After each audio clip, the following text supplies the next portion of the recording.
Hello and welcome to me trying not to squeak my way through a video too much. My voice is doing better. I can actually string a sentence together, but yeah, still not back to normal. We got to go with it. We have got a new circuit here for vehicular destruction. I have nicknamed it the Wreckoning. A big thank you to AJ Yoto Gaming for building this brilliant map for me. In the description, I will link his channel. I'll also link to the forum post where you can download this. Have a try the map yourself. It is a brilliant map for destroying some cars. Now, this series, of course, is going to run very similar to a driven till destruction. A couple of new rules, though, have been introduced. First of all, the cars are not going to have preheated engines. While I don't think overheating is going to be a particularly big problem around this circuit anyway, because it's likely to kill cars quicker. It's a brutal track. I'm not sure many vehicles are going to get to the point of overheating. I might be wrong. We will see how it goes. But yeah, by not having preheated engines means some cars will last that little bit longer, give them more chance to destroy themselves in other more interesting ways. We are also going to be running all of the vehicles on off-road tyres, or rally tyres, whatever spec that they can. If that is available, some cars don't have that option. If it is available, though, we will. While there is some tarmac on this track, it's probably about 40% tarmac, 60% dirt. Yeah, we're going to run them on rally tyres if they can be fitted, so that they stand a little bit more chance of finding some traction and getting some drive. The biggest, most damaging jumps are all on the dirt. So, yeah, it gives the cars a little bit more of a chance. Now, we're still keeping a lot of the rules. I've got to drive the cars flat out. I can get any vehicle to drive this track indefinitely by just driving carefully. Everything's going to be pushed hard. Everything is going to be driven as fast as I possibly can at any point around here. This is about how the cars survive damage. They're going to get damaged around here. It's how they deal with that damage that is the interesting thing. Now, with steering failure on the cars, we're keeping the rule whereby if a vehicle has to reverse to get around a corner, then it is out. I am adding in a new rule. Down, you can just about see down the, well, down over in that direction, the potholes. When we hit them, it can, unlikely, but it can launch cars into the wall sometimes. If I have to reverse to get the car out of the wall to carry on, that's okay, that's allowed. Any damage that's done from launching off a pothole into the wall, well, that's still damage done to the car. But yeah, I can grab reverse to get out of that. Likewise, if I roll the car over, if I have to grab it with a node grabber to pull it back over, I can still find reverse to spin it back around if I've rolled it into an awkward position. Also, I am final new kind of rule. I'm introducing a crawler rule. While this didn't happen really at the Baja circuit, if a car is in a state where it can no longer get to 20 miles an hour, in a situation like in a road where it should hit 20, it will be counted as out. The reason for that is I don't want vehicles that are so damaged, they're managing maybe 10-ish miles an hour at best, just limping their way around and keep going on forever. A little bit boring. If they sustain such damage that they can't only do that, that's pretty damn catastrophic. So, well, yeah, I don't know if we're going to see it. We didn't really see it at the Baja circuit, but if we do get cars that are that heavily damaged, they will be counted out. So, on to the Ieries. Well, it's going to lead this this competition. How long we will have to see it is going to set a benchmark. Now, of course, starts off on tarmac, however, it's not necessarily an easy beginning. There are some bumps, there are some potholes around here. Shouldn't really affect a pristine condition car, but come lap 2 or 3, might be more damaging. We then have the first jump on towards this bridge. No nice way of doing that. No nice way of getting off, or getting onto that landing, because you're always going to be landing on a flat surface. Our first mega jump is across the river we go with the Ieries. Heavy landing for the vehicle. Actually jumped a little bit too far, but is very important, is critically important that we jump far enough. You do not want to hit the top of the landing sort of crest. That is where you can kill a lot of things in the car. We saw it at Radiator Springs at Baja. You're not going quick enough, you end up hitting the lip. You hit it with a lot of force, and these jumps are bigger than Radiator Springs. They're a lot higher, they're a lot further, so you're going to hit with a lot more impact. You need to make sure it's better to have that heavy impact than it is to hit the lip of the landing. We're heading into This is kind of steering check sort of corners. You've got to make sure that the steering on the car is still functioning. You've got to make sure you can get around these tight corners towards our biggest jump of all here. It is a lot of airtime. Now, the landing zone, like that, perfect landing, in fact, for the first attempt with the Ieries. Surprise. It's a big, big airtime. Things go wrong there. They go wrong spectacularly. A little bit of potholes to be worrying about on our way up towards our kind of tabletop jump here. You're going quick enough, shouldn't be a problem. Going quick enough, you can get a nice smooth landing down the other side. We then got to jump across the pit. I'm hoping we're fast enough in this. Looks like we will be. Get it right, you can get a nice smooth landing like so. Wow, that's a little bit of a heavy hit on the front, but to get it wrong, you end up in all sorts of trouble. A river is a new thing for us to have to deal with.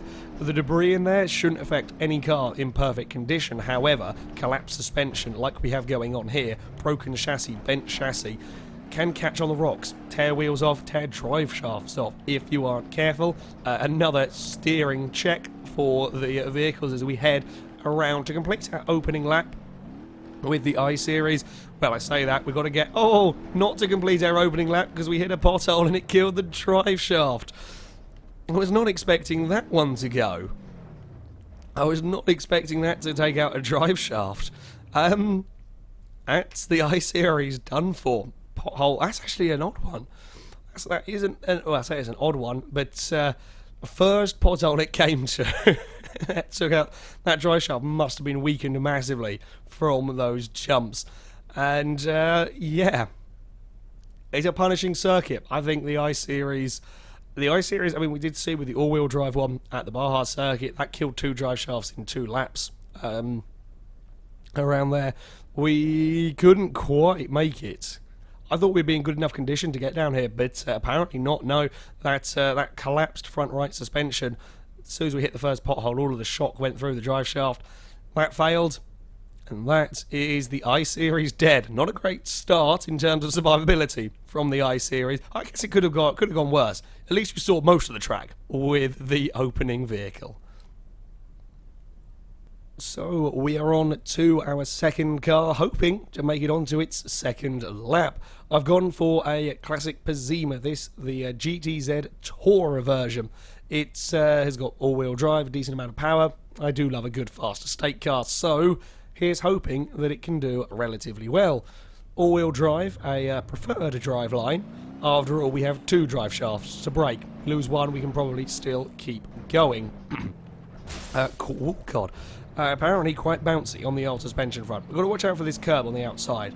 I'm not going to drive anywhere near it if I can help it. It doesn't always, and occasionally with the way beam physics works, it can snatch at tyres, rip tyres off, potentially even rip wheels off.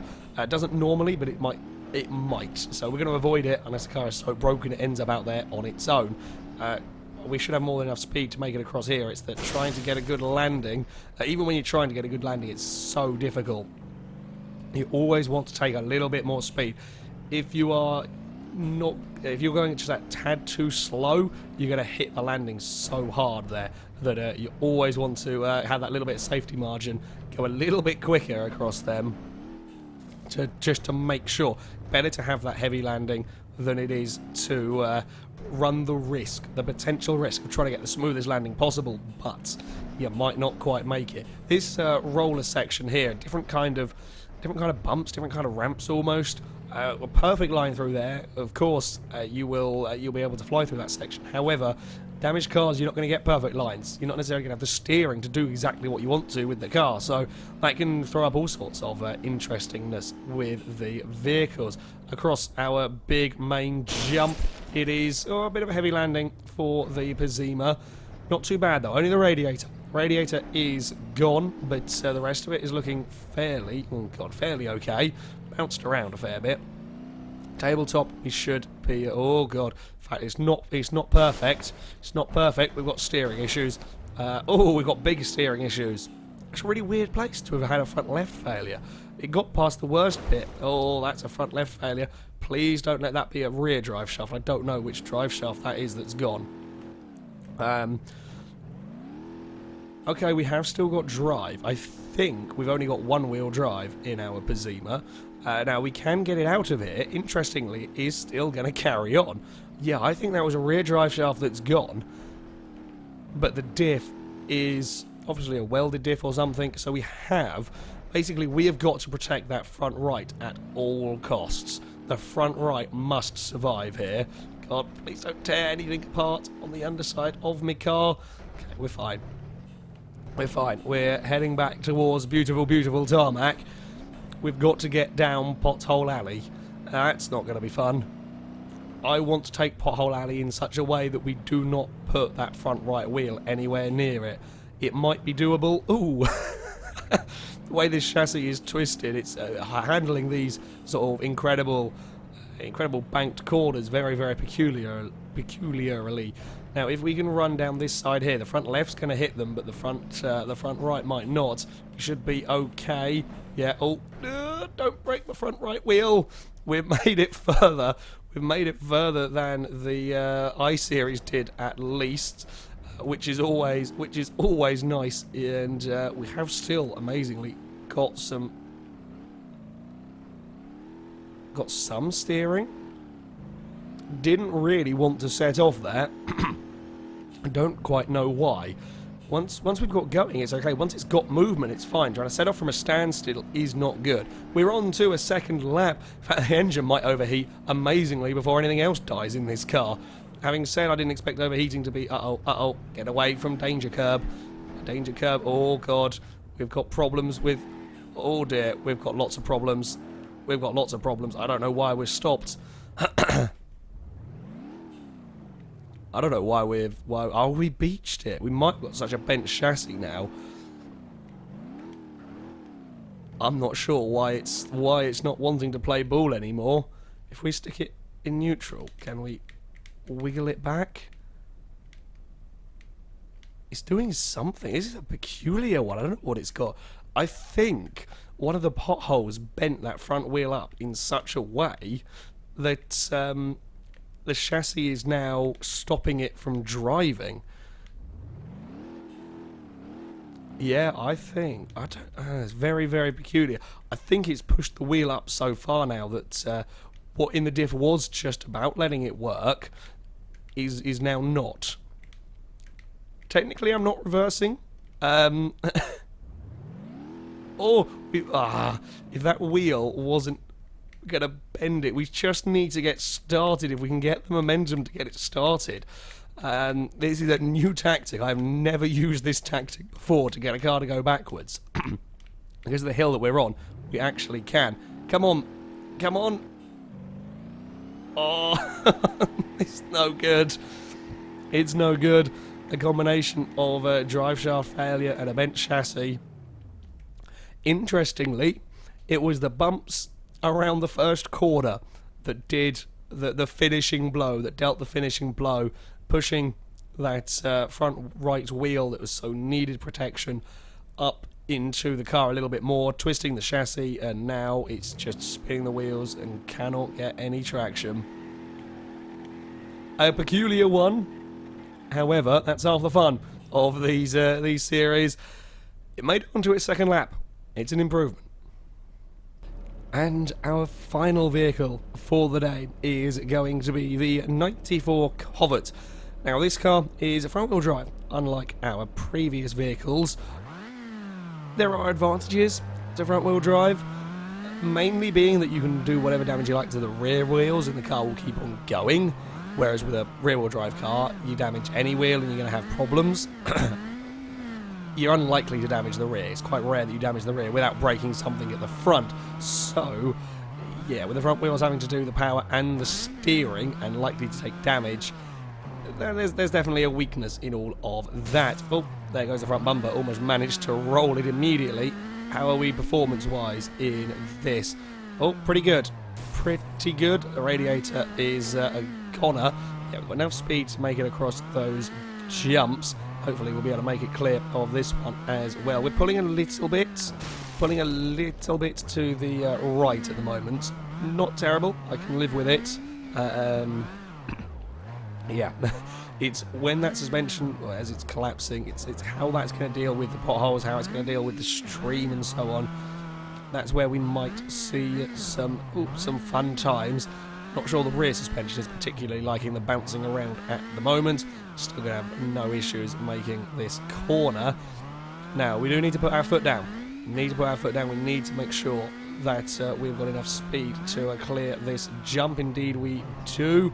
Nicely landed, actually, by the Covert. Although onto the motocross section we go. We're going to bounce and bounce and get thrown around. I tried. I tried. We've got through there now. As the suspension gets worse and worse, it is going to bounce the car around that little bit more, up towards the tabletop. Yeah, one of the problems I am finding with this vehicle immediately. Oh crap! We're not going to have enough speed, I don't think. Come on, make it. At least make the first crest. Oh no, okay, we didn't. We didn't break a wheel axle though. That's good. Yeah, one of the problems that we have got here is that it feels like it's got horrendous turbo lag, but I'm not so sure. Okay, we're across there. It could be anything, There's a lot of damage has gone on the front of this car. It could be all sorts of things causing it problems through there.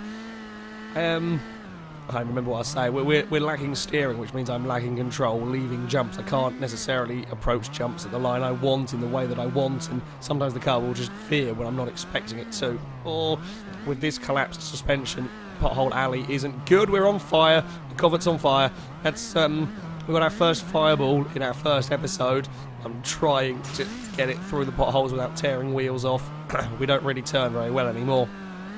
Okay, all we need to do, Covert, if you are going to take the lead in this series, make it around this corner. Make it around this corner, make it onto the bridge. You might die trying to jump the stream. I wouldn't be surprised if you did. Oh, we've still got good enough acceleration. We might make it further. We might make it further if we can put the power. I wonder if the way that the wheels are buckled and the way that the diff's working, struggling to put its power down onto the road. Here we go. Can we make it? I'm not changing gear because I fear we're going to... Oh, no, we're in trouble. Oh, we're in a world of trouble there. I didn't have any steering to turn the car away from that. I am fairly confident we're going to roll this over and we are not going to be able to drive. I don't think you're going to have a diff that will let us move. Indeed it doesn't. Indeed it doesn't. It is going to be a wheel axle failure that will take the car out.